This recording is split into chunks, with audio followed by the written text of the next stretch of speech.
Today I'll show you the correct recipe for P.F. Chang's spicy chicken. We'll go over the precise ingredients they use at the restaurant. I'll reveal the 2 secret homemade sauces you'll need to make this signature dish correctly, and I'll show you the unique 2-step process P.F. Chang's uses to get the most tender chicken imaginable. Now, for the spicy chicken, P.F. Chang's uses regular, boneless, skinless chicken breast. To ensure tenderness, they brine their chicken in an alkaline soy marinade that helps it stay super juicy even when deep fried. But before we get into that, I'll show you how to section the meat properly. To prepare it, first flip the chicken breast over and remove the tenderloin. You can use it in this recipe or reserve it for another use. Then trim your chicken of any unsightly bits of fat or tendon to clean it up. Now place your hand on top of the breast and make a cut down its length to split it. Then take your split breasts and cut the meat into roughly 1-inch slices lengthwise down the breast halves. Take the chicken slices, turn them perpendicular to you, and cut them into 1-inch cubes.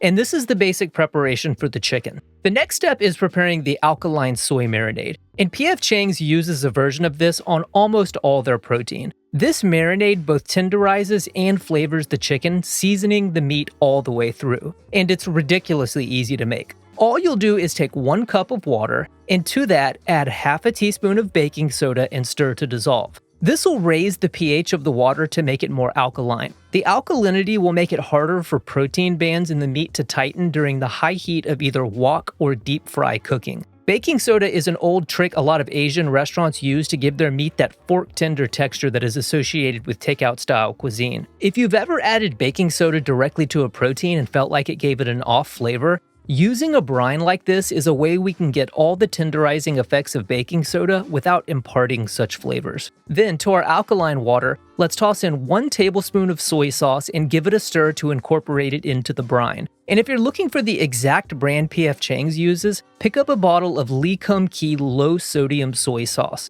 the one in the green bottle. But really any soy sauce you've got on hand will work fine for the marinade. Then add 12 ounces of your cubed chicken breast to the brine, and you'll want to marinate the meat for at least 2 hours. At the restaurant, they actually brine their protein for 24 hours, and I have noticed longer marination times do improve both texture and flavor, so if you can swing it, I recommend at least a day. And just make sure you refrigerate it the entire time. While our chicken is marinating, it's a perfect time to prepare the 2 sauces we'll need to make Chang's spicy chicken properly. The first is what P.F. Chang's calls white sauce. It's essentially just chicken stock with a bit of oyster sauce whisked into it to make it more savory. For the chicken broth, they use a brand called Miner's Original Chicken Base, and you should be able to find this on Amazon. I'll include a link in the video description. For the oyster sauce, P.F. Chang's uses Lee Kum Kee Panda brand oyster flavored sauce in the green bottle. This is the gluten-free version with no added MSG. All of Lee Kum Kee's oyster sauces are legit, but if you're able to find their premium oyster sauce, the one with the idyllic scene of a mother and son harvesting gargantuan oysters on the label,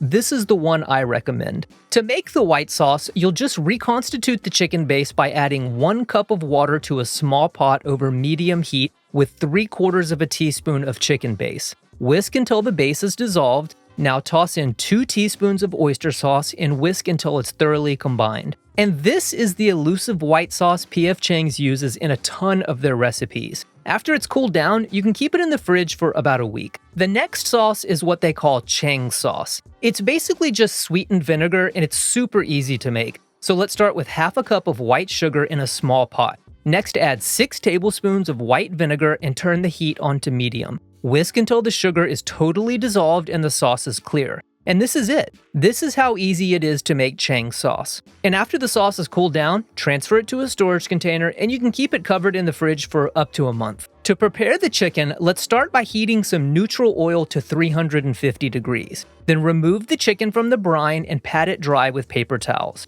To dredge their chicken, P.F. Chang's uses potato starch. And you should be able to find this at most Asian grocery stores. It'll come in little bags like these. And you really want to make sure each piece of chicken is totally covered in the potato starch. So take your time, pressing it in your hand and shaking off the excess. After you've dredged all your chicken, toss it in the deep fryer and cook it for about 2 to 3 minutes, or just until it's done. And make sure to agitate it after the first minute because it has a tendency to clump together. We're basically cooking the meat before the final stir fry, so the finishing process should just take us a couple of minutes to complete the dish. Then drain the chicken on a wire rack or a plate lined with paper towels and set it aside. For the final cooking, you want to make sure you have all your ingredients assembled beforehand. Because the meat is already cooked, the final dish comes together in a matter of just a couple of minutes. We'll go over everything you need while we're making it, but before we start, I want to tell you about a few specialty ingredients you'll need to make this dish correctly. The first is a type of chili paste called sambal olek.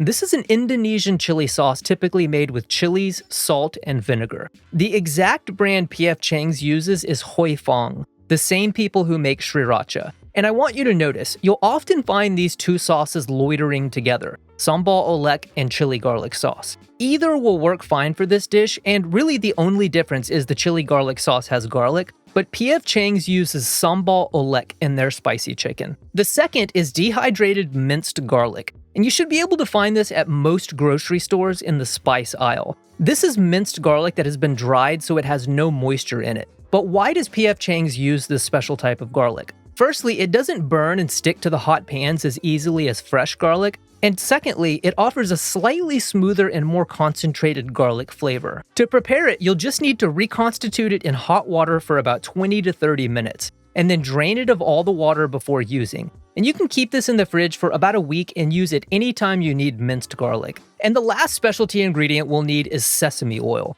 P.F. Chang's uses this as a finishing oil because of its rich, nutty flavor. You'll see several different types at most Asian grocery stores, but what you want to look for is pure sesame oil. If you can only find toasted sesame oil, that will work, but the brand P.F. Chang's uses is Lee Kum Kee pure sesame oil. Now, to start the cooking, let's heat some neutral oil in a wok over medium-high heat. When you're up to temp, toss in 2 teaspoons of the rehydrated garlic, a 1/4 cup of roughly chopped scallion whites, and 1 tablespoon of the sambal chili paste. Give it a stir and cook it for about 10 to 15 seconds just to let it flavor the oil. Then add 1/2 cup of the white sauce and 6 tablespoons of the sweetened vinegar and bring it up to a simmer. Stir it around a bit to incorporate the aromatics and let the flavors infuse for a minute or two. Now, using the power of culinary alchemy, we'll thicken our sauce with a cornstarch slurry. And I made this with 2 teaspoons of cornstarch mixed with 1 tablespoon of cold water.